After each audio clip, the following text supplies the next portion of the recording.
Hi, I'm Nolan, the sales director here at Acculevel. You may be wondering if you need to go ahead and straighten that wall that's beginning to bow. In this video, that's the question we're going to answer for you. So when it comes to bowed walls, a majority of the time, and especially if you catch it in the earlier stages, no, you don't need to straighten that wall. You can come in and just simply stabilize it right where it stands and not allow it to push anymore. Now you do get to circumstances where wall straightening is very necessary. And the reason that is as the wall's pushed in more than 3 to 3.5 inches, you've lost about half of your support for your vertical load of your home because your walls are generally 8 inches thick.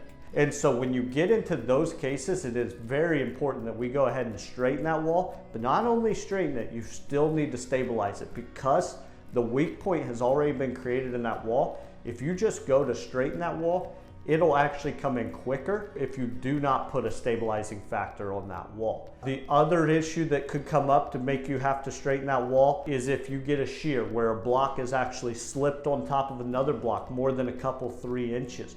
In that circumstance, you may need to straighten that wall, not just stabilize it, for the exact same reasons I talked about earlier with losing half of your vertical load in your wall. And so those are really important. But at the end of the day, if your personal preference is that that wall's driving you nuts because it's pushed in a little bit and you want that straightened, that's something that can be done at any stage of a bowed wall. It's just when it hits those couple things is when it becomes necessary to straighten that wall. And really with the project managers that come out to your home, they're gonna have the expertise to tell you if this wall needs pushed back in order for it to be structurally sound, and really be able to advise you in the right way, just because every wall does move in a little bit different amounts, and that's what they're trained for. Thank you for watching. I hope this helped answer if you need to straighten your bowed wall or not. Please click the link in the description to learn more, and be sure to like and subscribe.